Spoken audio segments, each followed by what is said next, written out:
जय गुरु जी संगत जी। जय गुरु जी। गुरु जी ने सत्संग करने का हुक्म बख्शा, तो आज मैं आपके साथ सत्संग अटेंड करने जा रही हूँ। जब हम गुरु जी के मंदिर जाते हैं, मैं जब भी गुरु जी के मंदिर जाती हूँ तो जाने से पहले बच्चों के लिए खाना बनाकर जाती हूँ, ताकि बाद में मेरे को आऊँ तो मेरे को परेशानी ना हो कि मेरे को कुछ बनाना पड़े। तो मैं बच्चों के लिए खाना बना के जाती हूँ। एक्चुअली हुआ क्या संगत जी, जब मैं खाना बना के निकल गई अपनी बस की तरफ, तो हुआ क्या, जो मेरा गैस था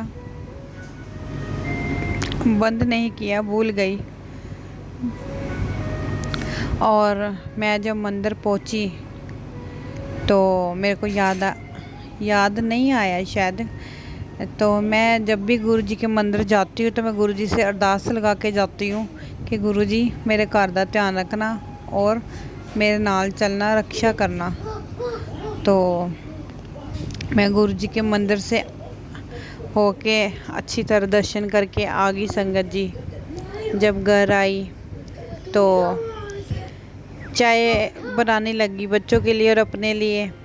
तो गैस देखा, गैस तो ऑन था, और गुरु जी की कृपा से आप मानोगे नहीं, गैस अगर 2 मिनट भी खुला रह जाए कितनी बदबू फैलती है। तो गुरु जी से मैंने अरदास लगाई थी, मेरे घर का भी ध्यान रखना तो मेरे नाल भी चलना, मेरा भी रखना। तो आप मानोगे नहीं संगत जी, मैंने रसोई में जब चाय बनाने गई, माचिस जलाई, वो गैस तो पहले ही ऑन था। मैं देख के बहुत चौकन्नी हो गई कि मैं कैसे भूल गई गैस बंद करना।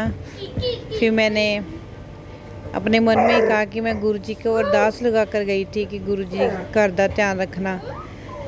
गुरु की कृपा से मेरा घर सुरक्षित रहा। जो गैस की स्मेल थी 1% भी नहीं थी संगत जी, 1%। जय गुरु जी संगत जी, मैं एक एक्सपीरियंस और आपके साथ शेयर करने जा रही हूँ। एक्चुअली हुआ क्या, मेरे को 10 साल हो गए, मैं मशीन सिलाई का काम करती हूँ और हमारे सरदारों में कशहरे पहने जाते हैं। मैं कशहरे सिलती हूँ, दुकान से ला के काम करती हूँ। तो आज से 13 साल हो गए मेरे को। उन पैसों से मैं 1 रुपया नहीं जोड़ पाई, और मैंने सोचा गुरु जी से अरदास लगाती हूँ। तो मैं गुरु जी के स्वरूप के पास गई और अरदास लगाया कि गुरु जी, मैं पैसा आता तो है मेरे को कमाई का, लेकिन सब इधर उधर ही चला जाता है, कभी इकट्ठा नहीं कर पाती। तो गुरु जी की बहुत मेहर हुई।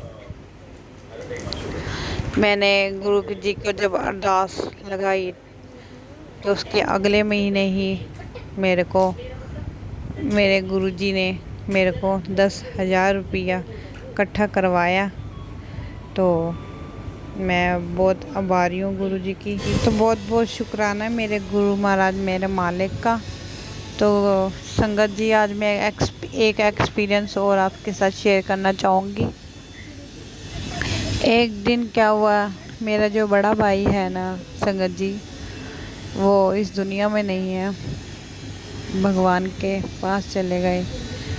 तो उनको एक दिन मैं याद करके बहुत रो रही थी। तो गुरु जी का जब मैंने खोला मैसेज, तो उसमें गुरु जी ने लिखा, तू रोंदी क्यों है। उसकी लिखी इतनी थी, तो मेरे अंदर ही अपने भाई को देखा कर, तुझे ज़रूर दिखेगा।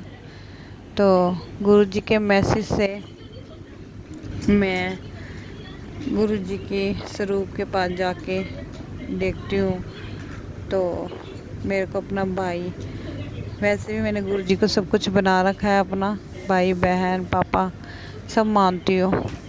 तो उनका हल्की सी झलक जो है गुरु जी के स्वरूप में दिखती है मेरे को जब भी उनकी याद आती है तो मैं गुरु जी के स्वरूप के पास चली जाती हूँ और अरदास लगा के सच्चे मन से याद करती हूँ, देखती हूँ, तो मेरे को मेरे बड़े भाई की शक्ल दिखती है। तो बहुत बहुत शुक्राना है मेरे गुरु महाराज, मेरे मालिक का। मैंने आज तक, गुरु जी कहते मांगो नहीं मनो, मांगती नहीं हो संगत जी, बस मन के अंदर ही होता है। कहते हैं ना गुरुजी तो जानी जान है, सब जान लेते हैं। तो बस अब मन की बात ही है, गुरुजी इतनी जल्दी सुन लेते हैं। मैं क्या बोलूँ, अभी मैं बच्चों का कुछ कह दूँ कि हाँ बेटा तुम्हारे बुआ का फ़ोन आ जाए और पापा वहाँ पे चले जाए 2 दिन के लिए। गुरुजी इतनी बात भी इतनी जल्दी मानते हैं कि सच्ची मुच्ची में इसके पापा का कॉल आ जाता है तो ये अपनी सिस्टर के पास बेंगलोर चले जाते हैं। तो मैं बता रही हूँ अभी दिल में हम कुछ सोचते भी नहीं, तो गुरुजी पहले पूरा करते हैं। तो बहुत बहुत शुक्राना मेरे गुरु महाराज मालिक का। ओम नमः शिवाय, शिव जी सदा सहाय। ओम नमः।